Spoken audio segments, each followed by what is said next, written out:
voulait se créer un nouveau monde après les guerres successives que le XXe siècle avait connues. C'était pendant cette période que le mal a commencé à se déchaîner, particulièrement à travers les médias.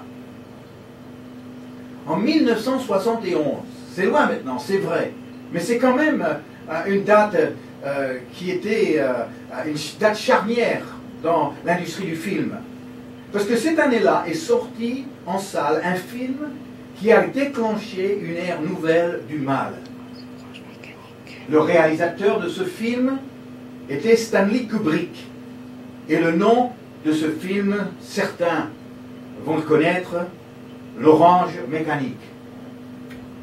Ce film a montré sur écran géant des images de décadence jamais vues du grand public.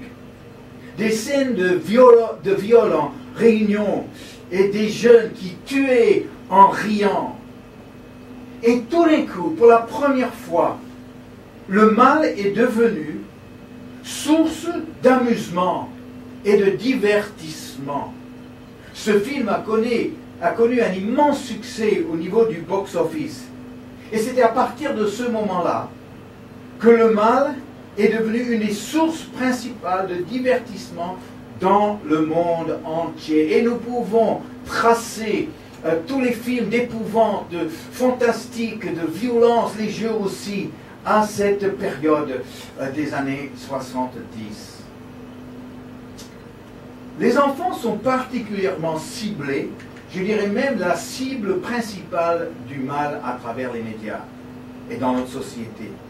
Je ne rentre pas dans toute la question de la pédophilie et le trafic d'enfants.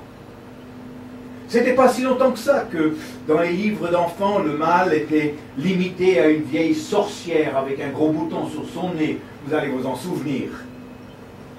Mais la vieille sorcière maintenant a été remplacée par une succession sans fin de monstres, toujours plus terrifiants les uns que les autres. Et en fait, ce qui est étonnant de cette création de monstres,